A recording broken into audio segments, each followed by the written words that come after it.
No sé ustedes, pero a mí la viuda pobre del Evangelio me recuerda un poco a Freddie Mercury.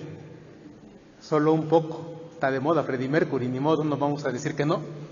Tampoco es para imaginársela a la pobre mujer vestida toda extravagante y cantando I want to be free. Nada, nada. Pero es interesante. A la viuda la podemos ver desde dos perspectivas. A mí me gusta verla en dos perspectivas. Por un lado, en la secuencia de los personajes que hemos escuchado en los últimos domingos: Bartimeo, el pordiosero ciego a la orilla del camino; luego el escriba que quiere comprender cuál es la voluntad de Dios y se da cuenta de que no hay más voluntad de Dios que el amor a Dios y el amor a los hermanos; y luego esta mujer que, como dice literalmente el Evangelio, en su pobreza dio su vida entera, puso su vida entera. Todo nos habla de Jesús. Nosotros sin Jesús estamos como pordioseros a la orilla del camino. Sin Jesús no nos da su luz, no sabemos caminar detrás de Él, no conocemos quién es el Padre, no conocemos quién es Dios, no sabemos quiénes somos nosotros, no sabemos a dónde vamos.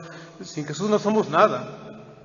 La luz de Jesús, una vez que el Señor nos ha tocado, que ha venido a nosotros, que nos ha puesto en camino, nos pone en camino por el amor. No tiene sentido vivir de otra manera si no es amando. Y solamente se ama cuando uno tiene la capacidad de dar su vida entera a quienes ama. Si no hay amor en el corazón, si no hay pasión en el corazón, si no se pone la vida entera en lo que se hace, la vida no tiene sentido. Nos enseñan a ser como Jesús. Incluso Jesús, la viuda anticipa el destino de Jesús. Jesús que pone su vida entera en la cruz por nosotros. Como la viuda echó en sus moneditas su vida entera para la gloria de Dios y para el servicio de los pobres. Por otro lado, también la podemos ver en la perspectiva de los personajes femeninos del Evangelio. Es interesante, comenzando por la suegra de Simón Pedro, luego la mujer hemorroísa, la que está enferma de flujo de sangre, la hija de Jairo, la sirofenicia que le suplica a Jesús un milagro para su hija que está muy enferma y casi a punto de morir. Esta viuda pobre del Evangelio. Todas ellas recibieron vida de Jesús a través de las palabras, de la ternura, de la cercanía, de la compasión, de la misericordia de Jesús. Ellas recibieron vida de parte de Dios. Su vida ya no tenía sentido. La suegra de Simón Pedro, humillada, viviendo en la humillación de pertenecerle a un varón extraño a su familia, era su yerno. La sirofenicia impura, con su sangre, que no podía entrar a ningún lado, nadie la podía tocar, nadie la podía abrazar. Todo el mundo le decía impura, impura, excluida de todos lados. La hija de Jairo, un extranjero, impura a los ojos del pueblo de Dios, a punto de alcanzar la adolescencia, de cumplir 12 años, de ser entregada a un varón que no era de su familia y a saber cómo le iban a tratar, sin ganas de vivir, porque ¿para qué quiere vivir una mujer si nada más va a pertenecer como cosa a su marido?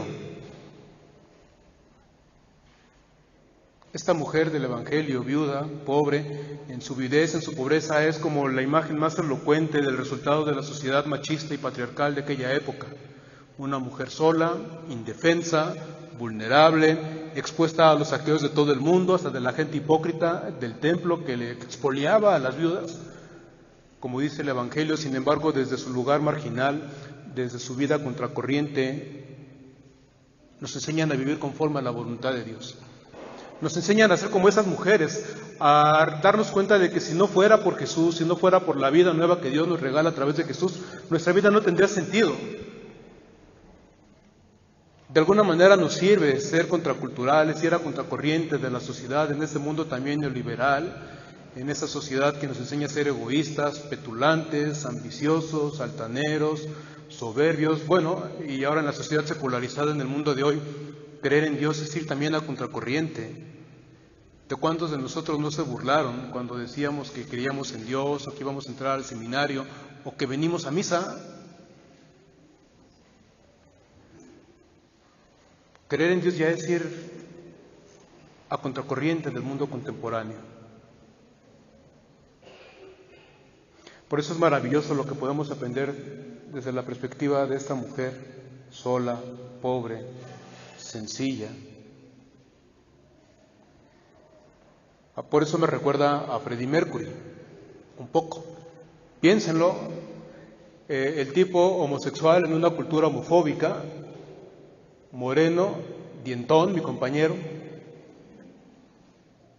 en una cultura que pone de relieve como estereotipo de belleza el ser güero, el ser blanco, el tener la sonrisa perfecta, la sonrisa colgate. Bueno, la tenemos por carisma, no necesitamos de la vanidad. Extranjero, habiendo nacido en la India, libre en una sociedad tradicionalista como la inglesa. Sin embargo, puso su vida entera como la viuda, puso su vida entera, todo su corazón en lo que quería. La mujer echó sus 2 moneditas en la alcancía del templo, confiando en que eso, aunque pequeño, aunque pobre, aunque insignificante, podía servirle para la gloria de Dios y para la caridad de los pobres. Tenía confianza en sí misma, en lo que con lo poco que tenía se podía lograr. El sistema de dejar la limosna en aquella época, dicen algunos investigadores, que era muy peculiar, que la gente pasaba frente a la alcancía y decía, voy a echar, por decir algo y usando categorías contemporáneas, se paraba frente a la alcancía y decía, voy a echar 500 pesos, ¡paz! Y se escuchaba la monedota de 500 pesos, y entonces los demás no se querían quedar atrás y pasaban, yo voy a echar 1000 pesos, ¡paz! Y los otros, como si fuera subasta, y nadie se quería quedar atrás. Sería interesante que así lo hiciéramos todos los domingos al pasar con nuestra canasta de las ofrendas y que todo el mundo dijera, voy a echar 500 pesos, y el de al lado dijera, yo no me quiero quedar atrás, ¡paz! Por eso dicen que Jesús se daba cuenta cuánto echaba, y por eso el Señor pudo percibir inmediatamente la vanidad, la superficialidad, la ostentación con la que hacían gala de lo que daban para que todo el mundo dijera qué buenos son, qué piadosos son, qué generosos son. Dice Jesús solo que había un problema, daban mucho, y eran muchos, pero daban de lo que les sobraba. Ninguno comprometía lo que tenía en el corazón, excepto esa mujer que en sus 2 moneditas puso su vida entera, dice el Evangelio, echó toda su vida. Toda su vida. Aquellos muchos ricos que daban lo que les sobraba se han de haber visto como Freddie Mercury en sus conciertos. Los sistemas generalmente, cuando los sistemas económicos, cuando los reinos, cuando los imperios no son de Dios, nos enseñan a ser egoístas, hipócritas, superficiales, prejuiciosos, avariciosos, nos hacen acumular compulsivamente, pensando en que el dinero da la felicidad. Un día en la película que está ahora en el cine, en una de esas fiestas extravagantes que organizaba Freddie Mercury, va regalando cajitas, quién sabe qué traían, las mugres cajas, y dicen que el dinero no compra la felicidad, pero sí la regala. No creo que hayan traído de esos rosarios exclusivos que da el Papa cuando va de viaje. Le decían de Mafalda a Manolito, tú que siempre andas hablando del almacén de tu papá y de los negocios y de lo rico que vas a hacer, escucha esto que te voy a leer. Y le leyó, el dinero no hace la felicidad. Y dice Manolito, bueno, sí, eso ya lo sé. A mí lo que me entusiasma es la maña que se da para imitarla. Los sistemas económicos que no son de Dios nos enseñan a rendirle culto al dinero y hacen que nos sacrifiquemos para tener, para acumular. En cambio, en el Evangelio, en el reino de Dios, aprendemos a hacer a un lado los prejuicios, a rendirnos únicamente ante Dios, a dar culto solamente a Dios, que solamente quiere para nosotros vida y la quiere en abundancia, sin límites, sin prejuicios, sin exclusiones, sin marginaciones, sin envidias, sin revanchismos, sin rivalidad. Desde la lógica no de la competencia, como nos enseña el mercado, uno entre 1000 yo triunfaré, canta Mijares, Jesús nos enseña a recuperarnos, a no echarnos fuera, a no vernos como rivales, como oponentes, sino como lo que en realidad somos, como hermanos. Si nosotros aprendemos a confiar en nosotros, no es solamente porque tengamos alta la autoestima. Quizá Freddie Mercury tenía una autoestima muy elevada, la tenía. Nosotros confiamos en nosotros mismos porque somos imagen y semejanza de Dios. La mujer confía en sus moneditas, la viuda confía en sus moneditas porque confía en Dios, porque confía que Él hace grande todo lo pequeño. Nosotros también, no solamente ponemos nuestra vida entera en lo que hagamos, no solamente porque nos cansa la mediocridad, que espero que nos canse, no solo porque nos harte el conformismo, que espero que nos harte, sino porque tenemos que estar a la altura de lo que Dios ha puesto en nuestras manos. porque tenemos que ser tan creativos como el Padre, tan misericordiosos como el Hijo y tan libres como el Espíritu Santo.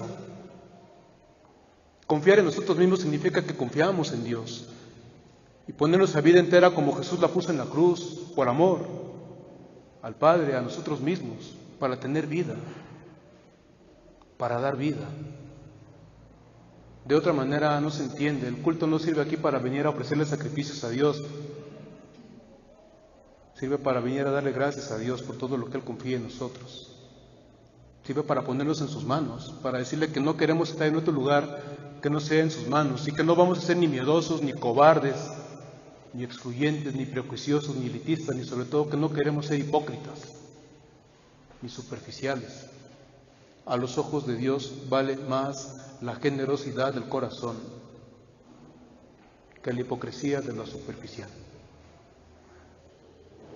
No sé ustedes, pero si Jesús ve esto, observando a la gente cuando pasaba frente a la alcancía del templo, significa que así es como Dios ve las cosas.